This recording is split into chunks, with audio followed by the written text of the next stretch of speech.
Warahmatullahi wabarakatuh.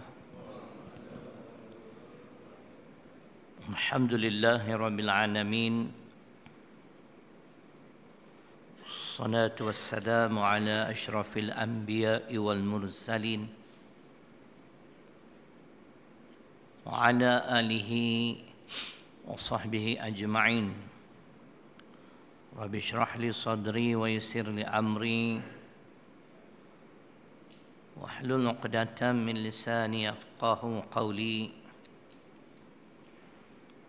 Wala haula wala quwwata illa billahil aliyyil azim. Muslimin dan muslimat yang dirahmati Allah Subhanahu wa taala. Hadis yang ke-10 dengan tajuk ganjaran menyampaikan ilmu.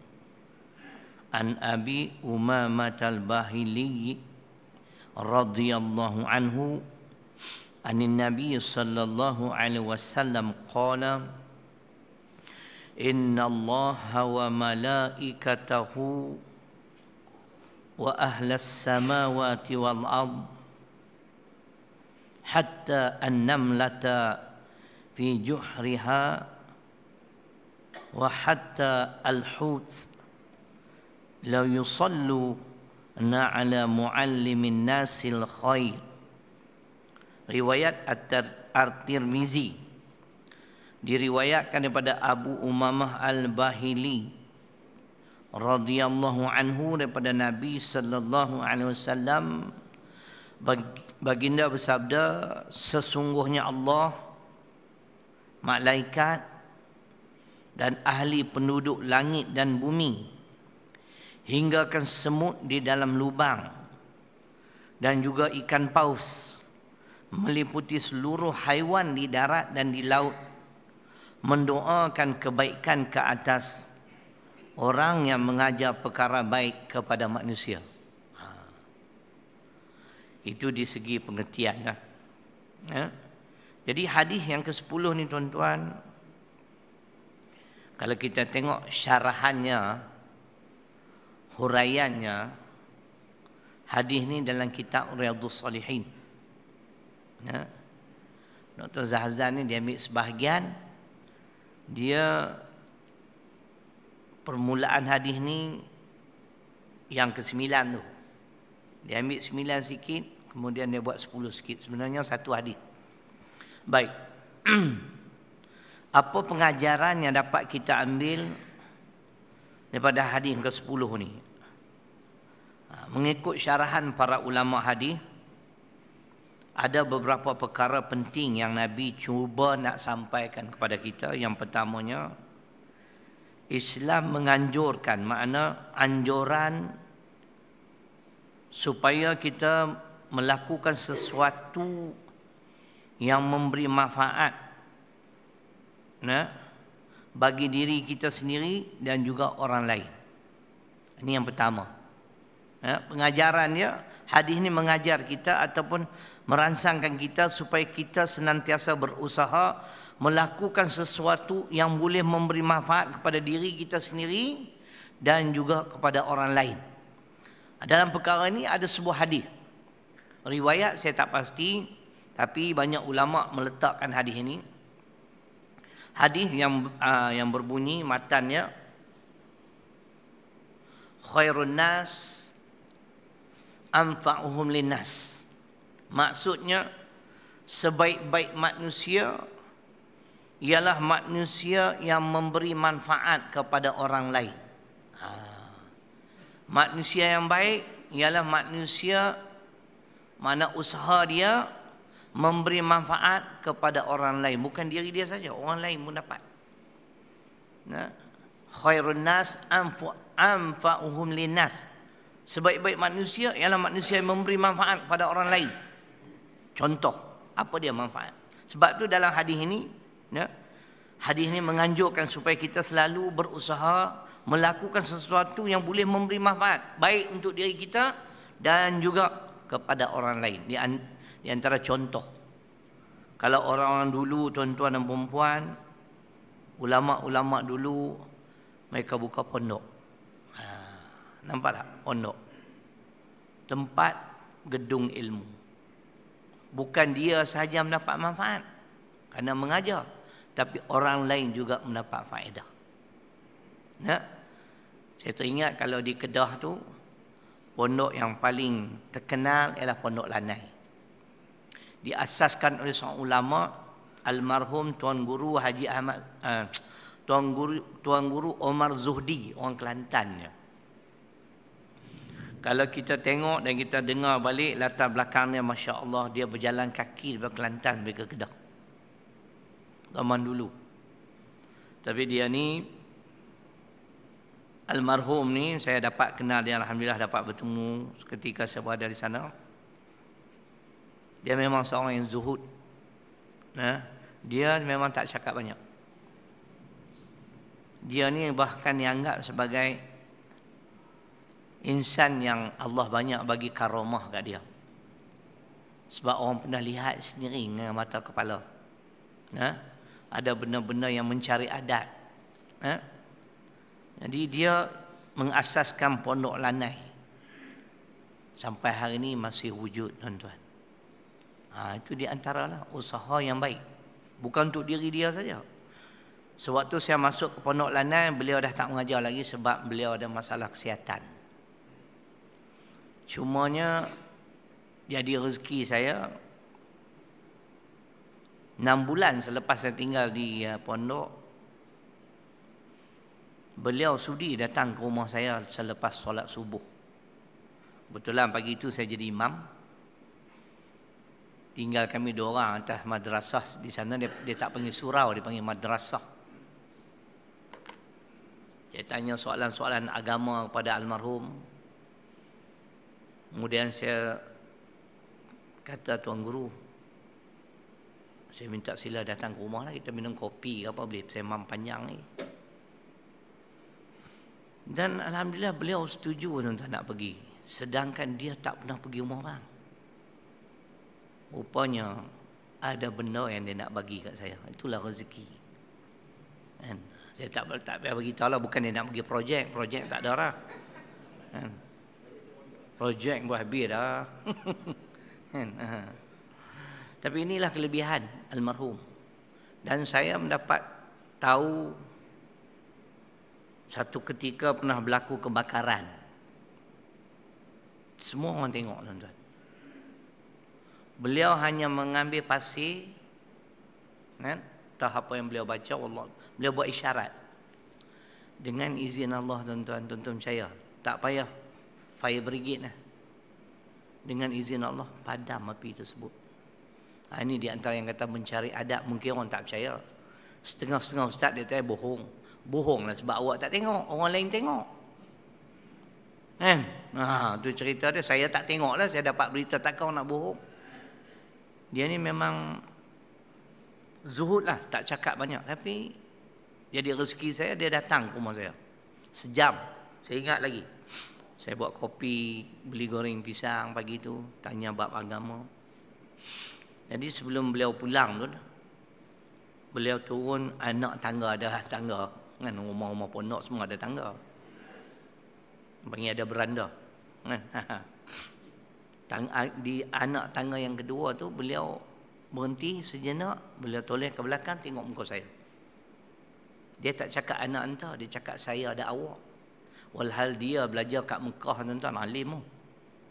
Dia memang alim. Dan zuhud pula, orang tak cakap. Dia menoleh ke belakang, dia tengok muka saya. Saya nak pesan kat awak 2 perkara. Kan? Awak buat 2 benda ni, insya-Allah. Itu je dia cakap, bukan cakap banyak pun. Dia memang tak cakap banyak. Kan? Itu pesanan. Rupanya rezeki bagi kita lah. Bagi saya khususnya. Jadi inilah tuan-tuan kelebihan. Dia seorang alim. Dia buka madrasah. Hari ni berapa ramai anak-anak muridnya yang menjadi muallim, menjadi tenaga pengajar. Sama juga macam hari ini pondok dah kurang, ramai yang buka tahfiz. Sama juga tuan-tuan, memberi manfaat kepada orang lain. Bukan manfaat tu saya saja kerana usaha saya, tuan-tuan dapat. Kenapa? Sumbangan tuan-tuan itulah yang makna yang menyebabkan tahfiz mutmainnah ini berjalan lancar. 6 tahun pertama 42 orang yang dah hafal Quran. Ada yang kat Yaman, Abdul Rahman, Sana'a tu mudah-mudahan selamatlah sekarang perang kan. Kita dah bagi tahu jangan pergi Sana'a, kadang-kadang degil juga budak-budak ni pun. Kan Hadramaut tu tuan-tuan, saya tak nafilah. Tinggal sana silat-silat maut. Panas. Kemudian kemudahan tak ada. Setiap hari bekalan elektrik putus tuan-tuan 4 jam setiap hari. Saya pergi sana 3 hari, tiap hari bekalan elektrik putus. Itu yang malah kemudian masa saya pergi tahun 2009 dulu, 2007 dulu. 2006. Dia punya pekan tu bukan ada apa-apa, bukan ada bank. Nak keluar duit semua kena datang ke Sana'a. 9 jam perjalanan melalui lereng-lereng bukit. Kan memang risiko tuan-tuan dalam keadaan memang tak selamat lah. Nah, hari ni perang pula dah. Kan? Jadi macam kalau orang dulu buka pondok, orang hari ni banyak yang buka tahfiz. Cuma tahfiz saya ni lain sikit. Kita bukan Quran semata-mata. Nah, kita combine ilmu dunia, ilmu agama. Sebab ilmu ini bukan tertentu pada agama je. Ilmu yang memberi manfaat lagi akan datang. Jadi itu di antara usaha yang baik, anjuran Islam ialah kita hendaklah sentiasa melakukan sesuatu yang boleh memberi manfaat kepada kita dan kepada orang lain. Hari ini berapa ratus tenaga pengajar, khususnya ilmu-ilmu agama yang dikeluarkan produk Pondok Lanai, termasuk saya salah seorang. PU Syahul Hamid. Kan? Tu dia Pondok Lanai. Tu ada lagi seorang tapi bukan PU, dia mamak Pulau Pinang juga. Halim Hasan. Halim Hasan yang kata ilmu tasawuf tu lebih kotor pada air longkang. Yang kena tangkap kan? Kan? Saya difahamkan dia dipanggil oleh Jabat Majlis Agama Negeri Pulau Pinang. Ini merapu, mamak ni cerai punya mamak. Kan? Syahul Hamid cukup anti dia tu. Musuh lah 2 orang ni. Kan? Itu semua keluaran Pondok Lanai. Banyak lagi tuan-tuan, ramai. Nah, jadi ini manfaat lah, manfaat. Bukan untuk almarhum saja, daripada orang lain. Ini hadis ini itu di antara yang makna pengajaran yang dapat kita ambil. Kalau saya nak kaitkan sedikit tuan-tuan, bukan sahaja mewujudkan sekolah-sekolah agama, tahfiz dan sebagainya, termasuk yang hangat diperkatakan kita nak melaksanakan hudud. Kita hari ini usaha kita ialah nak mewujudkan sebuah negara Islam. Tadi saya baca syarah hadis ke-41. La yu'minu ahadukum hatta yakuna hawahu taba'an lima ji'tu bih. Riwayat Al-Hakim dalam hadis 40. Kitab hadis 40. Tidak sempurna keimanan seseorang kamu sehingga hawa nafsunya tunduk kepada ajaran yang aku bawa. Apa dia maksudnya tuan-tuan? Selama mana kita tidak mengamalkan syariat Islam dan tak ada usaha untuk melaksanakan hukum hakam Islam, bererti iman kita belum sempurna. Kita tak bimbang ke? Sekarang alhamdulillah, Dewan Undangan Negeri Kelantan unanimous, sebulat suara kan menyokong pelaksanaan hudud. Kita bukan nak hudud, kita nak negara Islam yang mengamalkan sistem-sistem Islam sepenuhnya. Kalau ditakdirkan wujud sebuah negara Islam, tentunya kita percaya tak manfaat untuk semua. Ini usaha yang baik, sepatutnya mendapat sokongan. Tak apa kita mula dengan hudud dulu, kan? Tiba-tiba muncullah mangkuk-mangkuk ayun kan? Saya tengok sendiri dalam internet Hishamuddin Rais rahimahullahu ta'ala. Ni apa punya fahaman aku tak tahu lah orang ni. Tapi dia berucap dalam bahasa Inggeris. Dia kata apa tuan-tuan? Apalah puak-puak ni, terjemah dalam bahasa Melayu lah. Nak laksana undang-undang yang tak masuk akal. Tergamak dia kata macam tu tuan-tuan. Muncul pula Aisyah Tajuddin. Kan? Mula-mula tak pakai tudung. Dia kata ni Kelantan. Dia ambil tudung, pakai tudung. Kemudian sebungkus nasi lemak. Buka-buka tak ada isi, ada bendera Kelantan. Bila ditanya kat dia, kenapa awak berbuat demikian? Dia kata, saya bukan hina hudud, saya hanya perli negeri Kelantan, kerajaan Kelantan. Inilah masalah bila tak faham ayat Quran.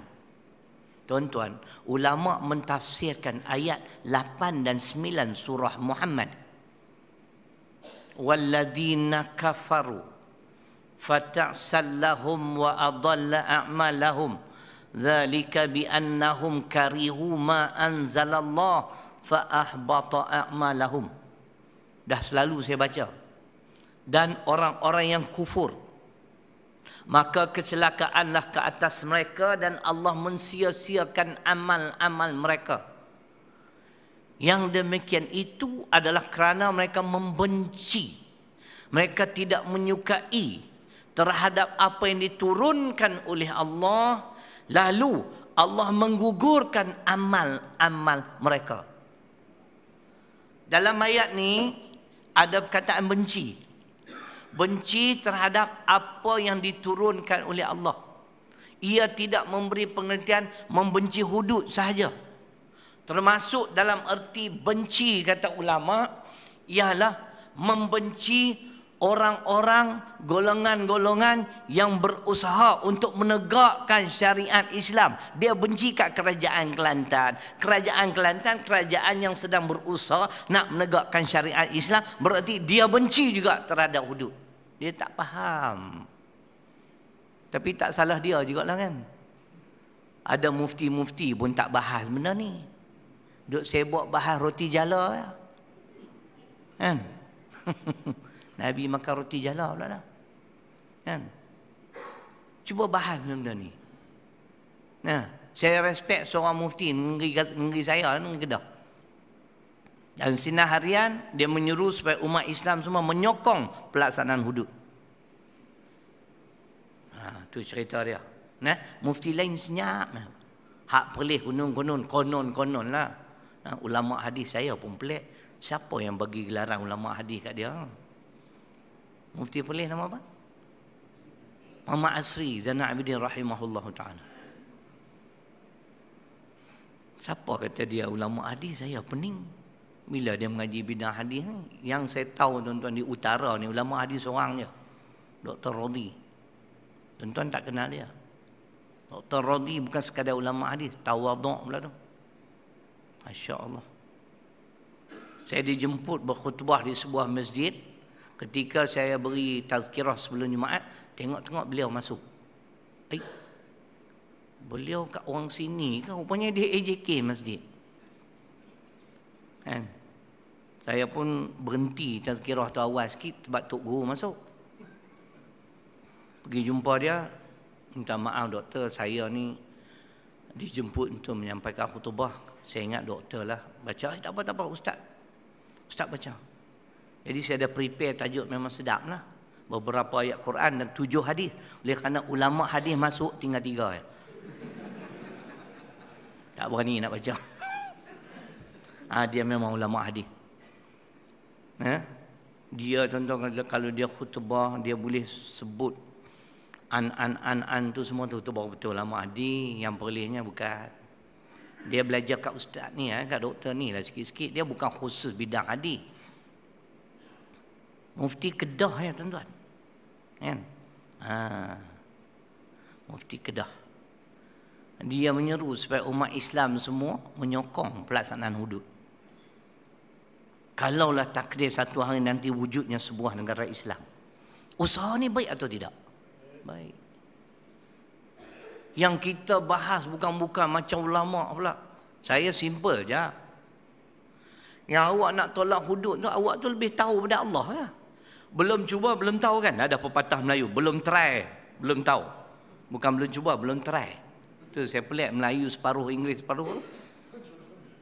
Kan? Belum try, belum tahu. Kan? Tiba-tiba kita bagi komentar-komentar yang tak sepatutnya. Gitulah gini. Kan Tuhan sebut, qul antum a'lamu amillah. Katakanlah, apakah kamu lebih tahu daripada aku?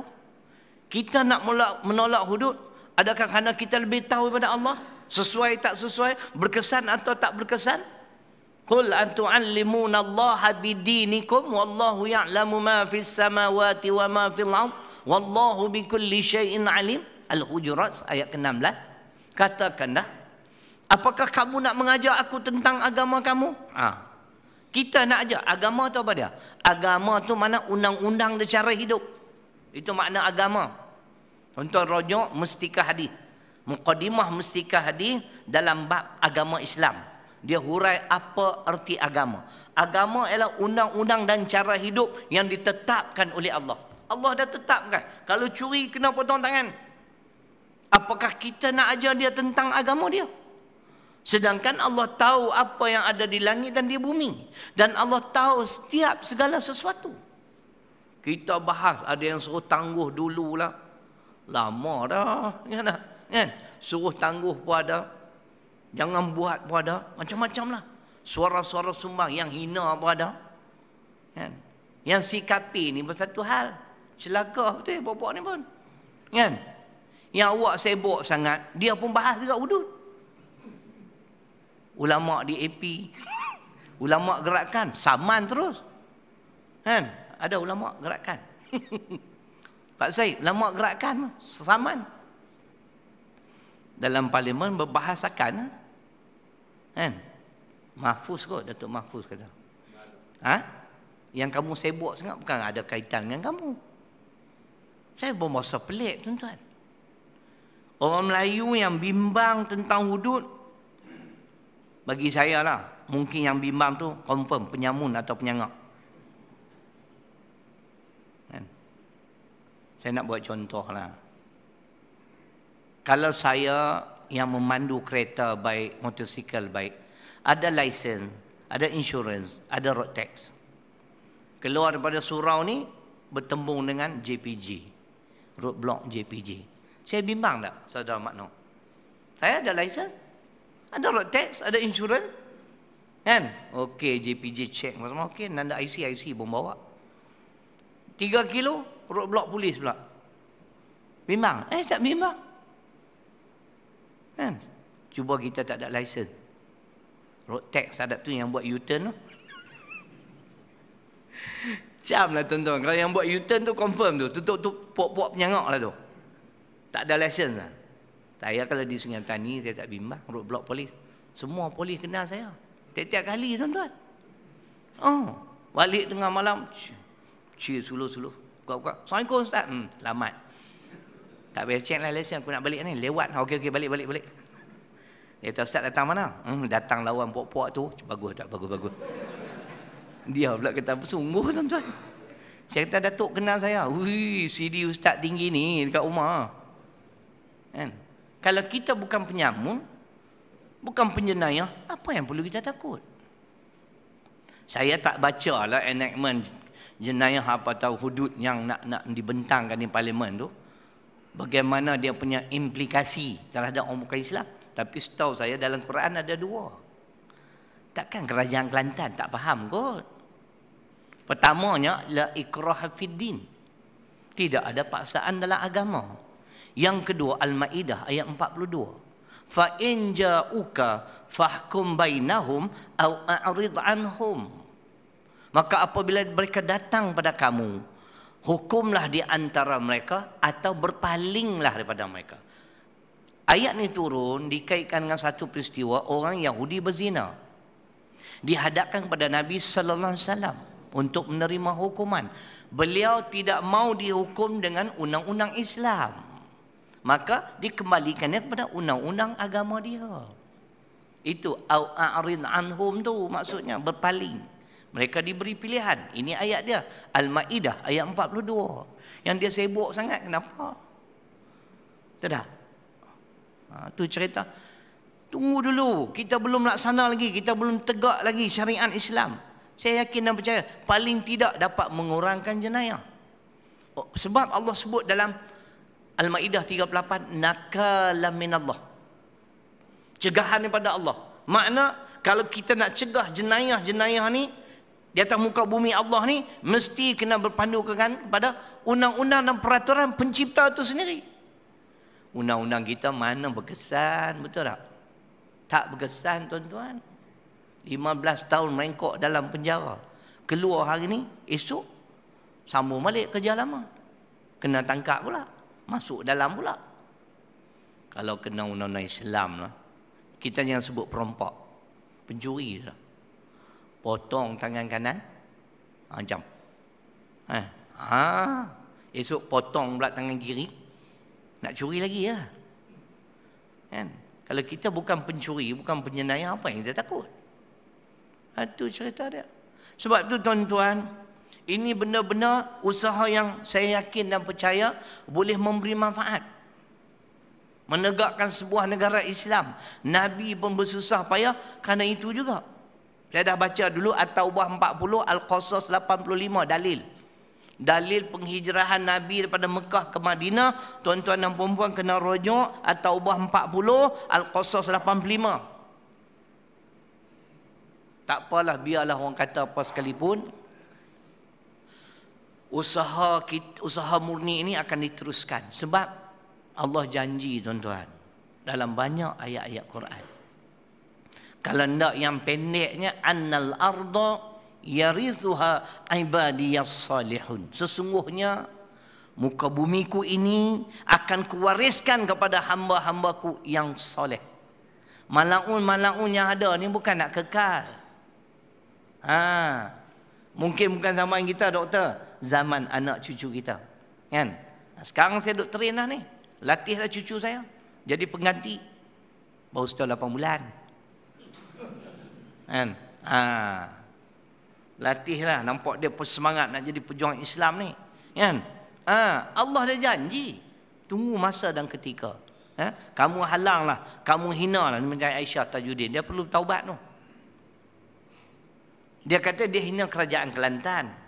Ulama kata membenci terhadap apa yang diturunkan oleh Allah memberi arti juga membenci kepada orang-orang yang berusaha untuk menegakkan syariat Islam. Siapa-siapa yang peli kerajaan Kelantan, maknanya dia peli Allah. Ini yang susah ni. Syamuddin Rais lagi teruk sama lah. Dia boleh kata undang-undang tak masuk akal. Tak payah jemputlah dia ceramah dengan kita. Buang masa ya. Tembak dia naik ke bulan. Kan? Orang Islam cakap macam tu, tuan-tuan. Itu di antara pengajaran hadis pada malam ini, yakni hadis yang ke-10 ialah anjuran supaya kita melakukan sesuatu yang dapat memberi manfaat kepada diri kita dan juga kepada orang lain.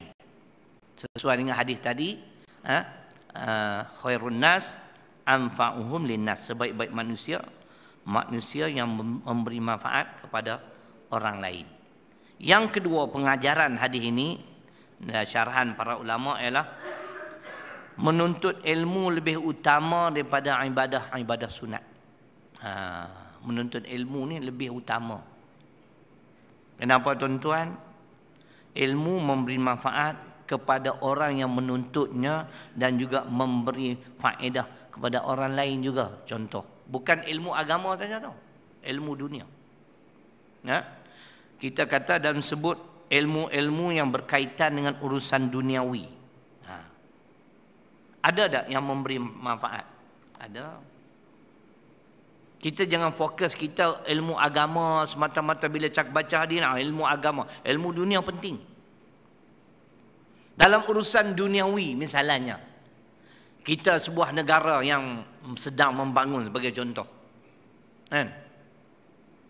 Lalu mau tak mau orang Islam dia belajar macam mana nak maintain account, kita katalah perakaunan. Ini ilmu duniawi. Baik tak? Baik. Baru kita nampak, kan? Berapa banyak pendapatan negara, berapa banyak perbelanjaan keluar masuk semua. Ini ilmu duniawi. Penting tak? Penting.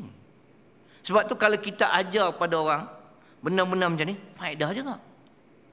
Dia jadi pula seorang accountant yang cukup amanah. Kan? Dia amanah pula. Dia kait dengan ilmu agama yang ada kat dia. Aku tahu selok belok perakaunan ni, aku nak jadi seorang accountant yang cukup amanah. Tak ada penyelewengan. Kan? Ni negara kita tiap-tiap tahun. Sampai auditor general sampai nak boring. Tiap-tiap tahun benda yang sama. Beli kamera kamera 5,000 tulis 50,000. Kan?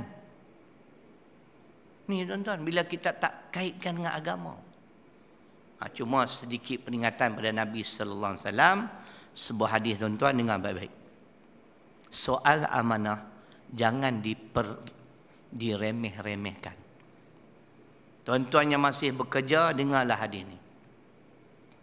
Al-amanatu tajlibur rizqa wal khiyanatu tajlibul faqra. Dengar baik-baik. Amanah membawa kepada rezeki, keberkatan hidup. Tetapi khianat membawa kepada kefakiran. Ingat tu. Sebagai seorang pekerja, wajib kena amanah. Kan?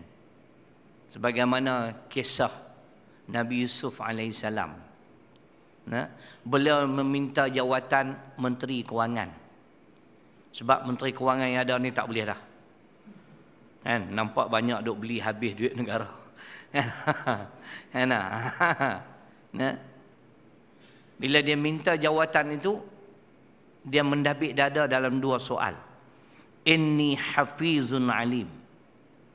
Sesungguhnya aku ni seorang yang amanah. Dan aku ada ilmu selok belok dalam urusan duniawi ini. Dengan ayat ni tuan-tuan, bererti seseorang yang ahlinya boleh memohon jawatan yang dikendaki, tapi mesti ahli. Perakaunan, kalau dia ni memang qualified accountant, boleh. Kalau kuli pipe, tak boleh. Dia ada beza. Qualified dengan kuli pipe. Dia bunyi macam nak sama. Kan? Boleh. Tuan-tuan dengar ni. Muka surat 557. Surah Yusuf, surah ke-12, ayat 55. Tuan-tuan dengar tafsirannya. Kisah Nabi Yusuf alaihissalam. Apakah dia kita kata angkat diri? Ayat ni menyatakan diharuskan memuji diri sendiri, tapi biar dalam perkara yang betul. Aku ni, dia kata, inni hafizun alim. Aku ni mampu menjaga dengan sebaik-baiknya harta negara kerana aku berilmu. Ayat ini menjadi dalil tentang harusnya seseorang itu memuji dirinya. Ini tafsiran. Di bawah lagi juga tentang harusnya meminta sesuatu jawatan pemerintah jika orang itu sanggup menjalankan keadilan dan hukum-hukum syarak. Boleh. Jangan tengok hadisnya, memanglah ada hadis Nabi sebut, aku tidak memberi sesuatu jawatan kepada orang yang memintanya. Pegang yang tu, tak tengok ini. Jadi kawan tu qualified accountant, minta nak jadi bendahari surau. Tak boleh bagi. Nabi tak bagi. Tak betul. Kena tengok ini sama. Ni kadang-kadang susah tuan-tuan. Pok-pok yang kunung-kunung belagak macam alim bidang hadis. Alamak. Saya bagi tahu di Malaysia ni tak ramai yang alim bidang hadis.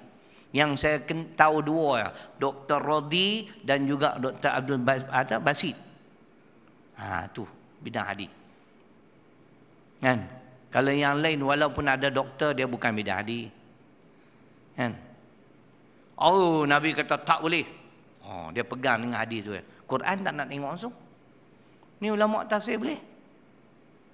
Jangan keliru tuan-tuan, jangan keliru.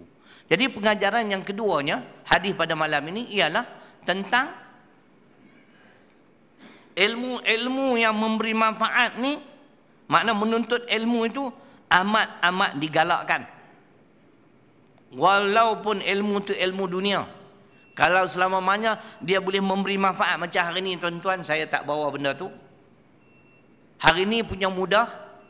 Tuan-tuan, kita tak perlu bimbang lagi. Kita nak sahkan sesuatu hadis. Dr. Zaharuddin, pakar ekonomi ni.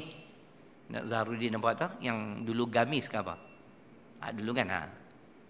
Bila bagi tahu, anak saya tengok, anak saya catat. Kalau tuan-tuan dia kata nak tahu kedudukan hadis ni, ini ilmu dunia. Masuk internet, Google apa benda semua tu, type benda tu, type sikitnya matan yang kita ingat, nanti dia bagi tahu status hadis, riwayat siapa, maksud hadis, huraian hadis. Ilmu ni manfaat tak? Ilmu dunia. Tapi manfaat tak? Kalau dulu mati tak? Kan? Kitab hadis punya banyak tuan-tuan. Bukhari dia tak sebut riwayat siapa, nak cari kat mana? Sekarang tak ada masalah, termasuk tafsir. Kan? Kita klik saja, semua tafsiran kitab yang telah diterjemah, yang ditafsir, semua ada. Baik dah ilmu ni. Ilmu dunia tu. Yahudi yang cipta tu. Kadang-kadang kita tu dia tuan-tuan. Kita baca dia, man tasyabaha biqaumin fahuwa minhum. Allah mak kemah. Ni syadid sangat ni. Jenis keras ni. Nah, sesiapa yang meniru satu kaum, dia adalah tergolong dalam kaum tersebut. Kita daripada Yahudi Nasrani, apa pun tak boleh. Baik. Benda baik takkan tak boleh. Yahudi ajar kita soal-soal internet apa semua benda ni kan. Kan? Takkan tak boleh. Saya pun dah martabat naik, ada dah WhatsApp. Tapi sampai hari ni aku tak kerti guna lagi. Facebook pun semua ada dah. Tapi tak buka lagi. Yang ni pun tak mahal elok lagi ni. Sekejap tekan yang lain, keluar yang lain, aku lanyak cuma kata. Anak ni buat kejutan. Balik-balik dari KL. Assalamualaikum Abah. Waalaikumsalam. Ini hadiah untuk Abah apa pula? Abah high time lah Abah sampai masa lah. Abah pun kena kerti juga. WhatsApp lah, Facebook. Tu dia belilah ni. 3 minggu duduk pening lagi ni. Tambah hari kedua pertama tu. Kan? Bunyi ting ting ting, aku nak jawab tekan tu tak boleh. Rupanya kena tampar ke kanan. Aku mana tahu. Bila nak tutup tampar ke kiri. Oh, pasien tu ada tampar-tampar pula. Aduh. Manfaat tak? Manfaat tak? Ada ayat Quran dah, dia orang install semua dah. Kan senang. Ilmu dunia ni manfaat. Saya tak kedua bawa Quran dah. Yang mana saya tak ingat, cek. Itu cerita. Tapi belum mahal elok lagi lah. Dah sebulan ni boleh tahan lah. Alhamdulillah banyak dah kerti dah. Boleh save. Sebelum ni pening kita. Kan? Tekan yang lain, keluar yang lain tuan-tuan. Kan? Siapa kata tak baik? Boleh. Walaupun daripada Yahudi Nasara yang memberi manfaat kepada Islam, salah ke? Tak salah. Kalau Yahudi tak reka internet semua tuan-tuan, kita mampu kita nak cek hadis kat mana. Sekarang type dia. Tengok status hadis adalah benda-benda yang benda-benda dia punya alfabet yang kena type, dia akan keluar tuan-tuan. Dr. Zaharuddin aja. Saya simpan benda tu di rumah dia punya tu. Status, nak cek status hadis. Ini ilmu dunia, tapi memberi manfaat. Tak perlu beli kitab dah. Satu ayat Quran, Ibnu Katsir, yang mana ada kat situ, ada komputer pun sama. Kan? At-Tabari, sebut siapa saja. Said Qutb, semua ada. Itu yang kedua. Yang kedua, pengajaran hadis yang ke-10. Makna menuntut ilmu lebih utama daripada ibadah sunat. Yang ketiganya, dalam hadis ini tuan-tuan, ulama mensyarahkan hadis ini, anjuran menghormati ulama dan orang-orang yang menuntut ilmu serta mendoakan mereka. Tuan-tuan tengoklah siapa yang doa kepada orang yang mengajar ilmu-ilmu agama ni, ilmu-ilmu baik ni. Kan? Walaupun di sini dia tekankan ilmu agama lah. Tapi dia tak menafikan ilmu dunia juga penting. Tuan-tuan, yang berdoa ialah semut, ikan paus dan meliputi seluruh haiwan di darat dan di laut. Masya Allah. Kepada siapa? Kepada orang-orang yang mengajar ilmu agama. Jadi yang ketiganya ialah anjuran menghormati ulama dan orang-orang yang menuntut ilmu serta mendoakan mereka. Ada hadis lain tuan-tuan, cuba tuan-tuan dengar. Dia ni abang. Adik dia ni dia menuntut ilmu agama. Belajar ilmu-ilmu yang manfaat. Jadi dia yang sponsor si adik ni. Dia dua beradik, hadis dan kitab Riyadhus Shalihin. Jadi oleh kerana dia dah selalu sponsor, dia komplain kat Nabi, dia rasa letih lah. Nah, wang ringgit aku banyak habis untuk adik aku. Adik dia, kalau tak salah saya, menuntut ilmu agama. Makna buat kerja-kerja mulia. Nah, apa Nabi sebut? Kamu mendapat rezeki kerana membantu dia. Tu faham tak? Sebab tu rezeki kita ni akan bertambah, khususnya kita membantu orang-orang mengaji agama. Tu cerita dia. Percayalah. Buka kitab Riyadhus Shalihin. Si abang komplain dekat Nabi. Aku letih lah membiayai pengajian adik aku. Kamu dapat rezeki kerana bantu dia. Kita kena yakin tuan-tuan. Ni yang makna anjuran supaya kita menghormati ulama. Ulama perlu dihormati. Yang tak perlu dihormati ialah ular dalam semak. Yang tu tak payah. Kan? Hak jenis cakap merapu ni Pak Said kan? Yang mana kezaliman berlaku di hadapan mata dia pun dia diam ya. Itu ular dalam semak. Kan? Ni macam GST ni. Gua suka tipu. Kan? Lepas dia laksana 1 April ni, GST lah kita. Guna seluar terpakai. Beli kedai bandel semua. Faham? Bukan geng sokok tinggi lagi. Gua suka tipu, guna seluar terpakai. Saya tak tahu apa jawapan nas para mufti-mufti. Mereka kata harus kan. Tuan-tuan tengok tafsiran An-Nisa ayat 29. Kita dilarang sekeras-kerasnya. Jangan mengambil harta orang secara batil. Kecuali redha meredai dalam perniagaan. Saya yakin tuan-tuan, semua rakyat Malaysia tak redha. Tak? Kalau yang redha tu confirm 3 suku tuan-tuan. Tunggulah, tak lama, berapa hari lagi. Selamat datang GST. Tunggu. Saya kemukakan dalil An-Nisa 29. Dalil ulama kata. Yang kedua, kita boleh ambil catatan sejarah zaman Imam Nawawi. Kenapa para mufti ni terlepas pandang ke? Sultan Malik berhasrat untuk mengutip cukai ke atas rakyatnya sebagai persiapan menghadapi peperangan. Nak perang tu. Lalu dikumpul semua ulama seluruh Syam ataupun Syria. Ulama kerajaan biasalah. Macam mufti yang ada lah. Semua kata Pak Said, kami setuju. Tapi Sultan ni selagi dia tak dengar daripada mulut, fatwa daripada mulut Imam Nawawi, dia tak akan berpuas hati. Lalu ditanya, Imam Nawawi memberi jawapan, Patik bersetuju tapi bersyarat. Ada syarat tu. Apa syaratnya?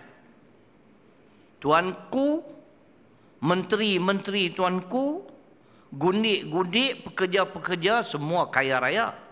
Kumpul semua kekayaan yang tuanku miliki dengan mereka-mereka ni, yang mana tak cukup baru dikutip daripada rakyat.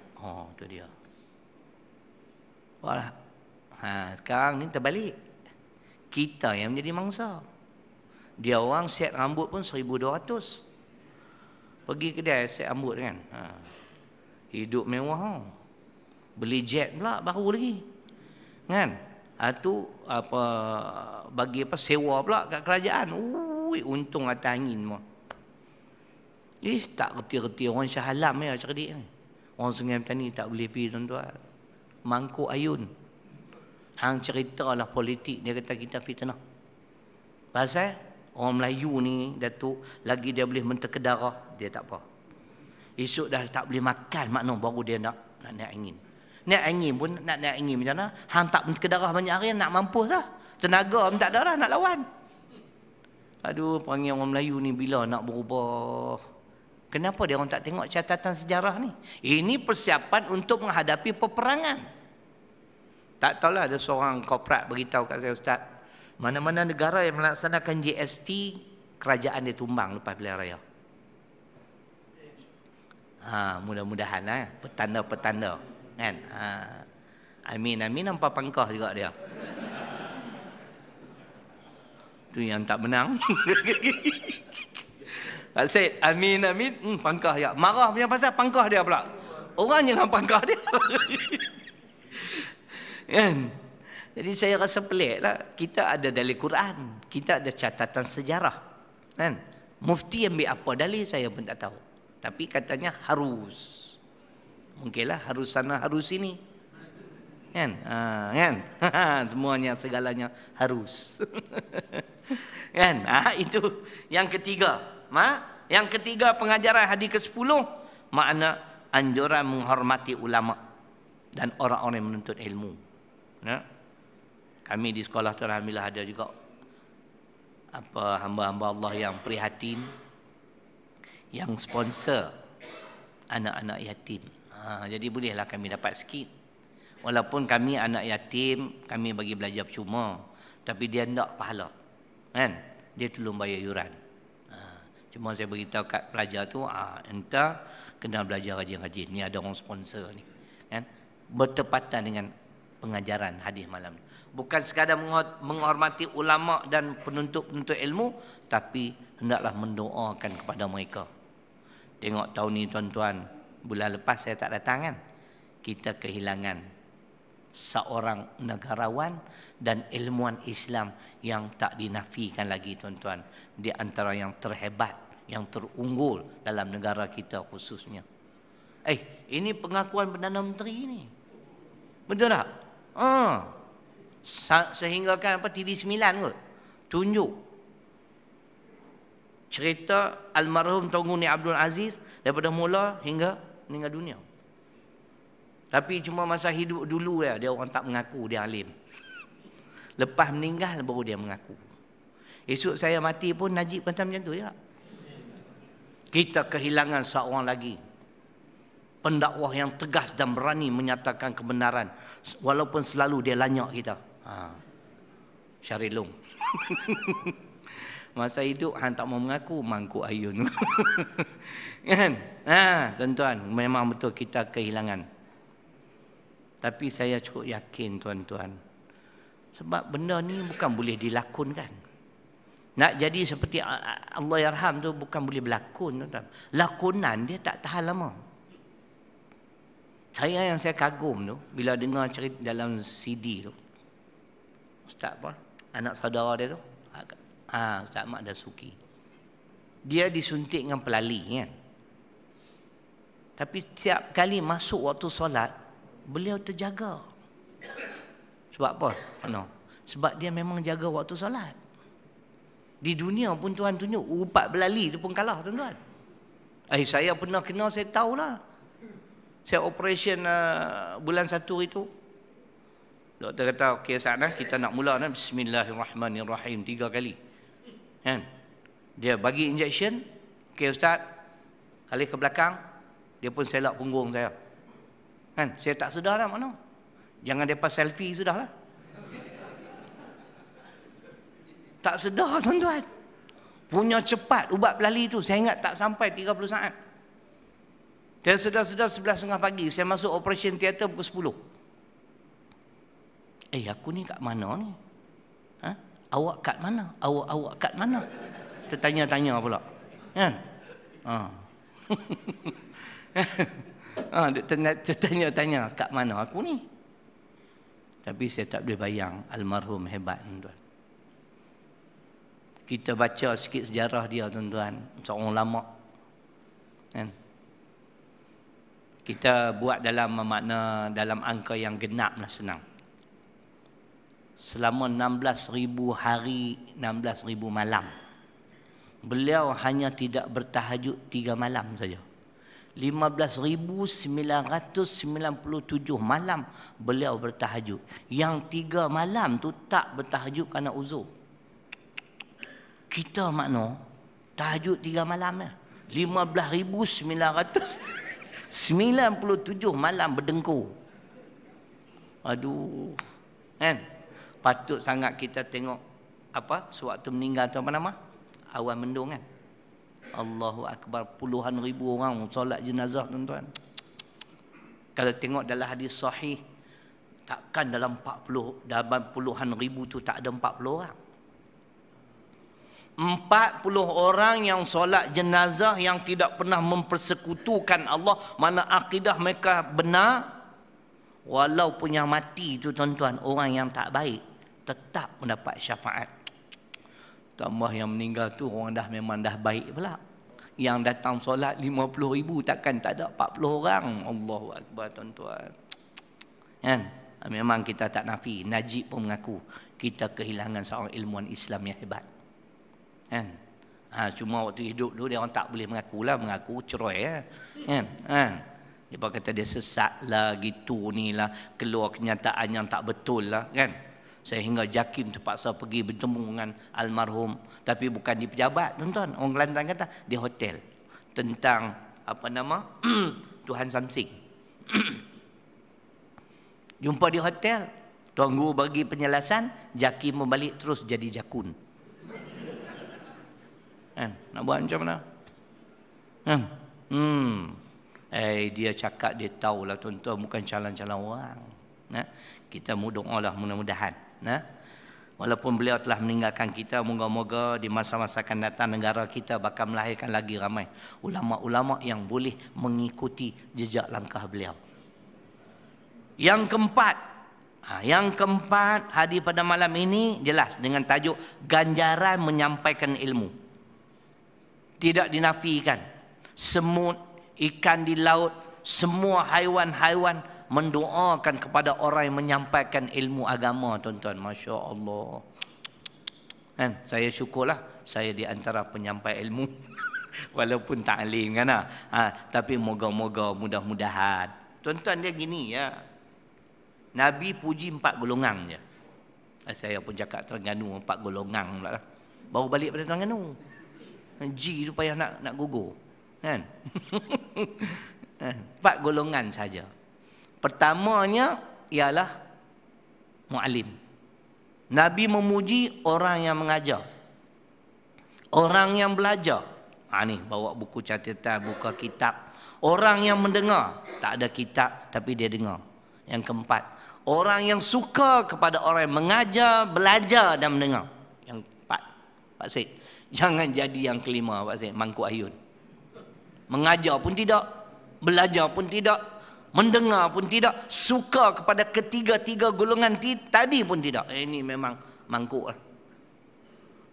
Jangan jadi. Jadi tuan-tuan janganlah rasa alamak aku rugilah. Tuan-tuan golongan kedua, orang yang belajar. Ada orang yang mendengar. Ada pahala semua tuan-tuan. Cuma syukurlah saya ni Allah pilih sikit jadi orang yang mengajar kan. Itu cerita dia. Jadi ganjaran menyampaikan ilmu. Jelas berdasarkan hadis ini. Itu pengajaran yang keempat. Akhir sekali saya nak kaitkan sikit dengan pandangan Imam Mujahid. Imam Mujahid ni anak murid kepada Ibnu Abbas. Kalau tuan-tuan tengok di sini, tengok di sini,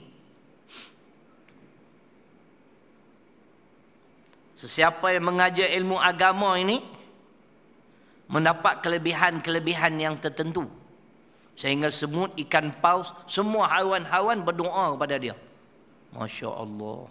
Kalau kita fahamlah bahasa haiwan-haiwan ni, Masya Allah.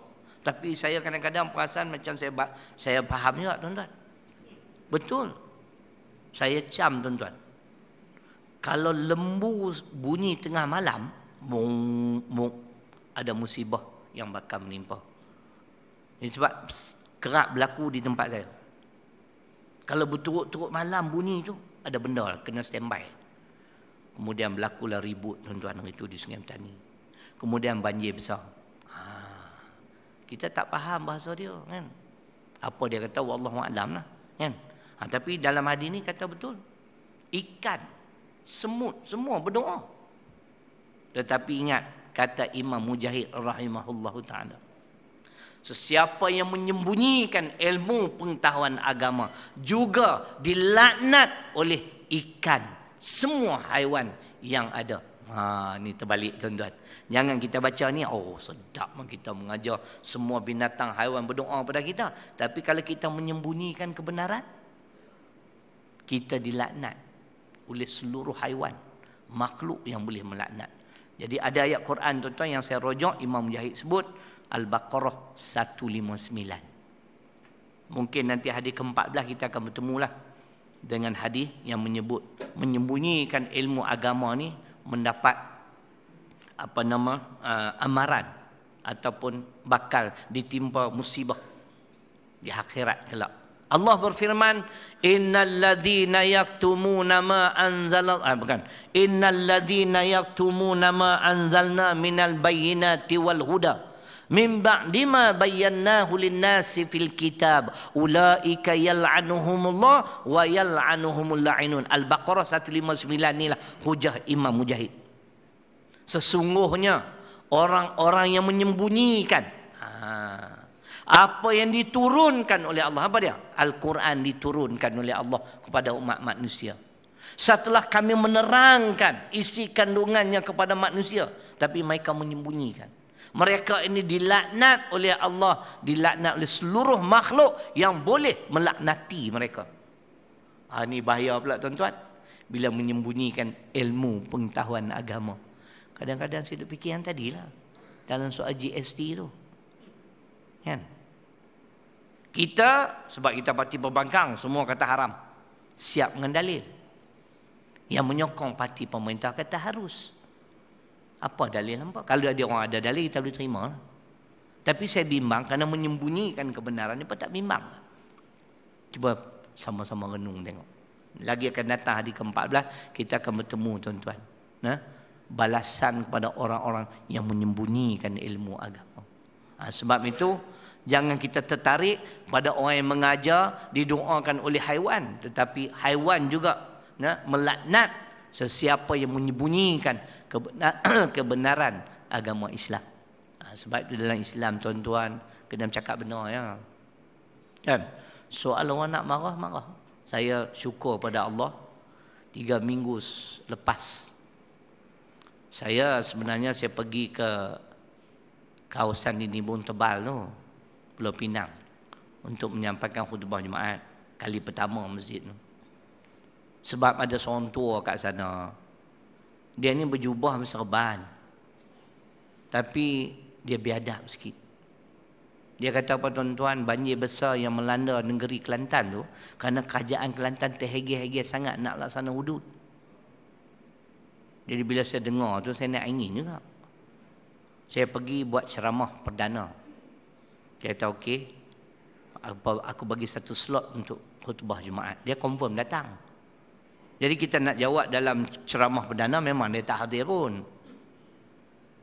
Hari itu tuan-tuan dia datang awal, Tuan Imam. Saf pertama. Serban besar bakul tu. Tasbih besar bola pimpong. Hebat lah. Oh, saya kata syukurlah awak datang hari ni. Rupanya tuan-tuan bukan rezeki dia ya. Sewaktu saya duduk atas mimbar tu, belum nak berkhutbah, saya nampak ada seorang hamba Allah lagi. Dia ni dulunya timbalan menteri. Kini ketua bahagian, ketua perhubungan Barisan Nasional Pulau Pinang. Allah, saya kata cantiklah Tok Syekh ni pun ada. Kan? Dia kali kedua dengar. Kali pertama dulu dia singgah di masjid, tumpang solat Jumaat, sepatutnya khutbah takwa sebab saya tahu dia, saya tukar hudud. Kali kedua ni memang saya dah prepare nak jawab kat orang tua tu.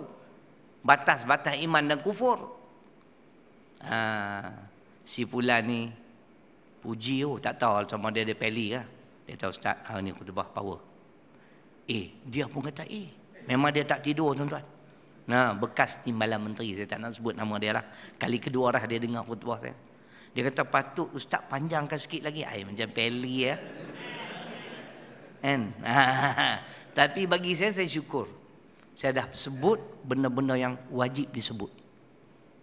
Saya sebut di antaranya bab hudud lah sekali lagi depan dia.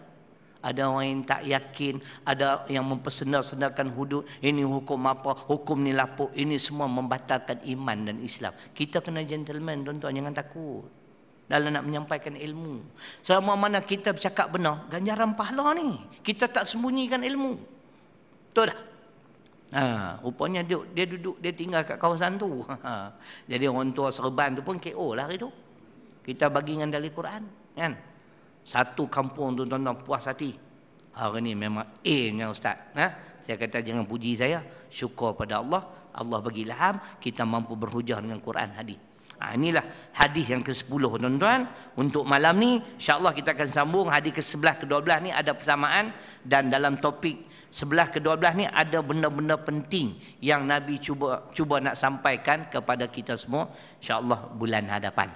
Jadi sebelum saya mengundurkan diri seperti biasalah, dah kita sebut dah tadi kan, sumbangan tuan-tuan kepada Tahfiz Mutmainnah ni bukan sumbangan sembarangan, kan? Dia ada arti yang cukup besar tuan-tuan. Tambahan sekolah tahfiz ni dah mula berkembang, dapat sambutan. Kami akan buat perubahan tahun depan, pelajar mula mengambil SPM. Jadi insya-Allah sahabat kita ada. Okey ya? Macam biasalah. Kita bentang sejadah. Bukan saya harap banyak sangat tuan-tuan. Dapat 4,000, 5,000 jadilah. Kan? Tak apalah, GST dia punya hal. Kan? Kan? Yang kita ni macam biasa juga lah. Kan? Mudah-mudahan sumbangan tuan-tuan tu diberkati oleh Allah Subhanahu wa ta'ala. Jadi kita tangguh majlis dengan tasbih kafarah surat Al-Asri. Subhanahu إلى الذين آمنوا وعملوا الصالحات بسم الله الرحمن الرحيم الحمد لله رب العالمين والصلاة والسلام على أشرف الأنبياء والمرسلين وعلى آله وصحبه أجمعين اللهم اغفر لنا ذنوبنا ولوالدينا وارحمهما كما ربيانا صغيرا اللهم فقهنا في الدين وعلمنا تأويل ربنا اغفر لنا ذنوبنا وإسرافنا في أمرنا ثبت أقدامنا وانصرنا على القوم الكافرين ربنا هب لنا من أزواجنا وذريتنا قرة أعين وجعلنا للمتقين إماما ربنا آتنا في الدنيا حسنة وفي الآخرة حسنة وقنا عذاب النار والحمد لله رب العالمين.